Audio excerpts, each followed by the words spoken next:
मैं आपको सुना रहा हूं अपनी मंडली के सदस्य जमशेद कमर सिद्दीकी की लिखी कहानी बारातनामा पार्ट 4। इस कहानी में अब तक आपने सुना कानपुर से इंदौर जा रही इंदौर एक्सप्रेस की एक बोगी में बारात जा रही है। इस बारात में 2 फूफा भी हैं जो एक दूसरे को पसंद नहीं करते। इस बीच एक फूफा से वो अटैची हो जाती है जिसमें दूल्हे के कपड़े हैं और वो दूसरे फूफा यानी अपने साढ़ू से मदद मांगते हैं। लेकिन दूसरे फूफा यानी जुगनू फूफा ने अन्नू फूफा के सामने मदद करने के लिए एक शर्त रख दी है। क्या है वो शर्त और क्या दूल्हे को शादी में कपड़े मिल पाएंगे? सुनते हैं कहानी बारातनामा का चौथा और आखिरी हिस्सा। दोपहर 12 बजे का वक्त हो रहा होगा। ट्रेन उज्जैन जंक्शन पर खड़ी थी। मौसम में तपिश के साथ उमस बढ़ने लगी थी। S6 डब्बे में मामा ने अन्नू फूफा को बताया कि जुगनू फूफा का कहना है कि वो पूरी मदद करेंगे, उनको कोई दिक्कत नहीं होने देंगे, लेकिन इसके बदले में उनको चाहिए ये कि थोड़ी देर बाद जब अंताक्षरी शुरू होगी और क्रिस्टीना भी उसमें शामिल होगी तो अंताक्षरी के चैंपियन अन्नू फूफा को जानबूझ के अंताक्षरी हारनी पड़ेगी और जुगनू की क्रिस्टीना से दोस्ती भी करानी पड़ेगी। अन्नू फूफा ने दांत किटकिटाते हुए कहा, दिल कर रहा है अभी जाके ना हौंकने लगे इसको। क्रिस्टीना पे नजर है इसकी। देख रहे हैं मामा कितना नीच आदमी है ये। मामा बोले, अरे वो तो मैं जानता हूँ भाई, लेकिन अभी तुम्हारा टाइम खराब चल रहा है। क्रिस्टीना को छोड़ो, अभी फिलहाल इज्जत की सोचो। हाँ।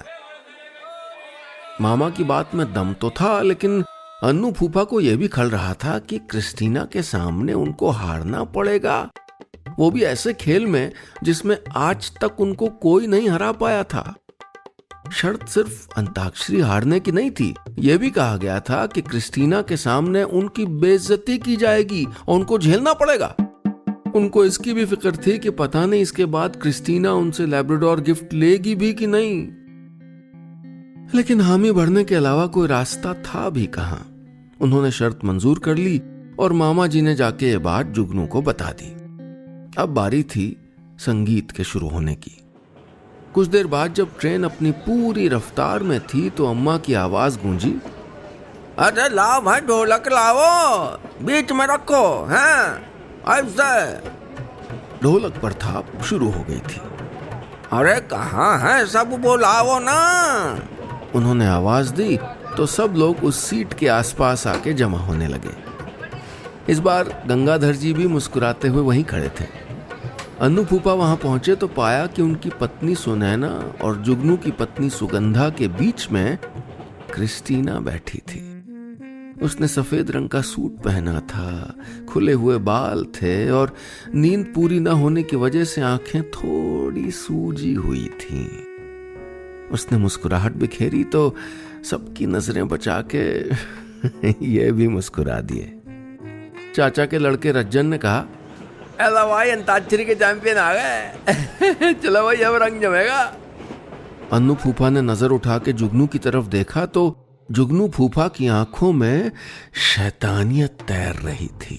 एक कुटिल सी मुस्कुराहट थी चेहरे पर, जैसे मैच फिक्सिंग के वक्त फिक्सर के चेहरे पे होती होगी ना, वैसी। उन्होंने गला खखारा और रज्जन से कहा, अरे क्या तुम लोग अंताक्षरी के चैंपियन कह के इनका भौकाल टाइट करते हुए। अरे हो जाए आज मुकाबला, हो जाए। हम इनको चैलेंज दे रहे हैं, हमको अंताक्षरी में हरा के दिखाएं। मंजूर है भाई। सबकी नजरें अन्नू फूफा के चेहरे पे थी। उन्होंने एक नजर ऊपर उठाई और कहा, मंजूर है। डिब्बे में तालियां गूंजने लगी। क्रिस्टीना ने अन्नू फूफा की तरफ देख के इशारे से कहा, ऑल द बेस्ट। अन्नू फूफा जानते थे कि आज क्रिस्टीना की बेस्ट तो क्या, बेस्टेस्ट विशेस भी काम नहीं आने वाली। खैर, मुकाबला शुरू हुआ। जुगनू फूफा ने क्रिस्टीना से फ्लर्ट करते हुए गाने गाने शुरू कर दिए। तुमको देखा तो ये ख्याल आया, और जिंदगी धूप तुम घना साया। जवाब में अन्नू फूफा ने गाना गाया, ये जो चिलमन है दुश्मन है हमारे। अंताक्षरी अपने शबाब पर चढ़ने लगी थी। इधर अपर बर्थ से मजा ले रहे दूल्हे मियाँ पप्पू अपने फोन में ऑडियो रिकॉर्ड करके होने वाली दुल्हन को फटाफट भेज रहे थे। अंताक्षरी लगातार चल रही थी। अन्नू फूफा को हर अक्षर पे कम से कम 6 गाने आते थे, लेकिन इस वक्त तो मैच फिक्स था। इसलिए जब जुगनू फूफा ने ना करते प्यार तुम इसे कर बैठे गाया और अब अन्नू फूफा को ठ से गाना गाना था, तो वो सर झुका के बैठ गए जैसे उनको याद ही नहीं आ रहा हो। अरे फूफा गाइए ना, ठ से तो बहुत गाने हैं, चाचा की बेटी निशा ने कहा। तो अन्नू फूफा ने संजीदगी से कहा, हाँ बेटा है तो, लेकिन अभी याद नहीं आ रहा है। गिनती गिनी जाने लगी। क्रिस्टीना इशारे से गाना बताने की कोशिश भी कर रही थी, लेकिन अन्नू उसको देख के भी नजरअंदाज कर रहे थे। टिक टिक 1, टिक टिक 2, टिक टिक 3 और अन्नू फूफा हार गए। ये डिब्बे में तालियां बजने लगी। गंगाधर जी बोले, अरे भाई जुगनू, ये तो कमाल हो गया है। अन्नू को अंताक्षरी में पहली बार देख रहा हूं हारते हुए। हाँ, जुगनू ने तंजिया अंदाज में कहा, अरे भाई साहब आप देखते जाइए, आप क्या क्या बदलता है अभी। हाँ चलो भाई, एक राउंड और खेला जाए। उन्होंने कहा ही था कि अम्मा बोली, अरे रुको रुको भाई, हम जरा गुसल खाने हुआ है तब शुरू करना। ए अन्नू, जा हमारी चप्पल निकाल दो नीचे से।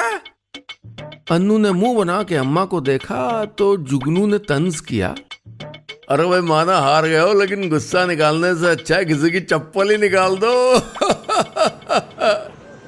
इस बात पे मामा जी भी ताली मार के हंसने लगे तो अन्नू फूफा ने उनको भी घूर के देखा। अन्नू फूफा ने हार के शर्त के मुताबिक क्रिस्टीना का जुगनू से इंट्रोडक्शन भी करवा दिया। खैर थोड़ी देर बाद अंताक्षरी फिर शुरू हुई और इसमें हैरानी की बात क्या थी कि अन्नू कुत्ते वाले द अंताक्षरी चैंपियन फूफा फिर से हार गए। न सिर्फ वो अंताक्षरी में हारे, बल्कि जुगनू फूफा कई बार सबके सामने अपने साढ़ू अन्नू फूफा का मजाक भी उड़ाते रहे और वो बेचारे सब कुछ सहते रहे। सफर मजे में कट गया था। दिन का सूरज अब तेज तपिश करने लगा था। दोपहर का 1 बज गया था और अगले 1-1.5 घंटे में ट्रेन इंदौर स्टेशन पहुंचने वाली थी। गंगाधर जी ने अपनी बुजुर्गियत झाड़ते हुए कहा, अरे भाई सब लोग चलो अपना अपना सामान देख लो, तैयार हो जाओ। हाँ इंदौर आने वाला है। हाँ। अंताक्षरी खत्म हो गई थी और उसी के साथ अन्नू फूफा का क्रिस्टीना पर इम्प्रेशन भी। उन्होंने देखा कि क्रिस्टीना के बैग वगैरह उठाने में जुगनू उसकी मदद कर रहे हैं और वो मुस्कुरा रही है। ये देख के सांप तो लौट रहा था उनके दिल पे, लेकिन कर क्या सकते थे। वो तो सिर्फ जुगनू की तरफ बड़ी उम्मीद से देख रहे थे कि वो अब चक्कर चलाएं और अटैची वाली मुसीबत से बाहर निकालें, क्योंकि शर्त के मुताबिक उन्होंने अपनी बात पूरी कर दी थी।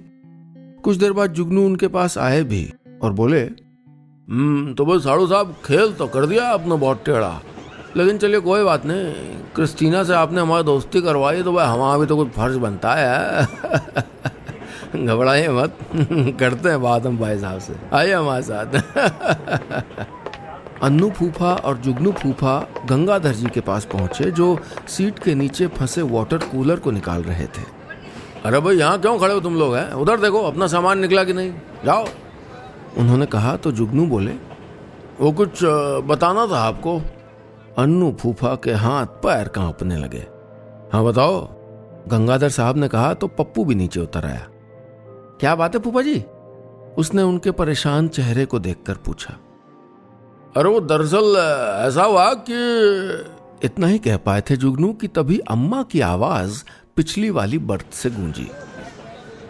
ये दूल्हे के कपड़े हमारे गुलाबी झोले में किसने घुसेड़ दिए भाई? सारे पापड़ टूट गए हमारे। हैं? इससे पहले कि एक भी लफ्ज जुगनू बोलते, अन्नू ने उनका हाथ दबा के चुप रहने का इशारा कर दिया। वो खामोश हो गए। अन्नू फूफा के मन में सुकून के कुत्ते बिल्ली उछल कूद मचा रहे थे। उनके नथुने खुशी के मारे फूल रहे थे। अरे भाई क्या कहना है, कहो ना, स्टेशन आने वाला है?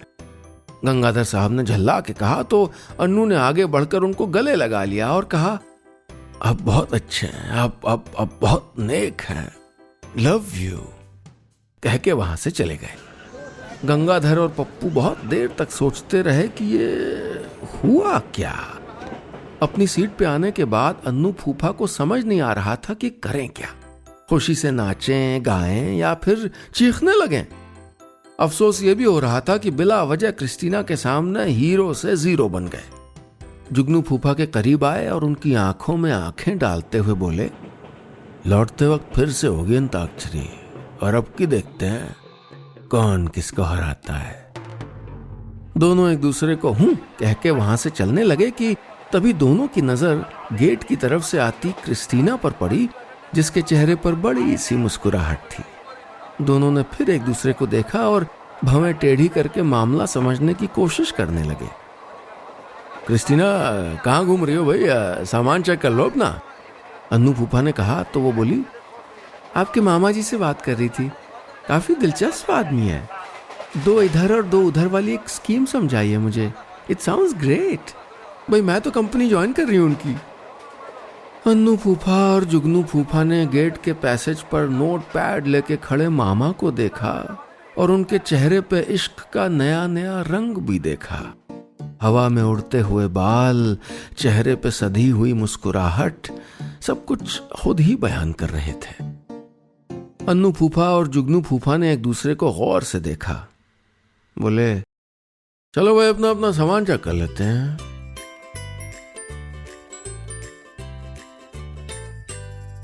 बस इतनी सी थी ये कहानी।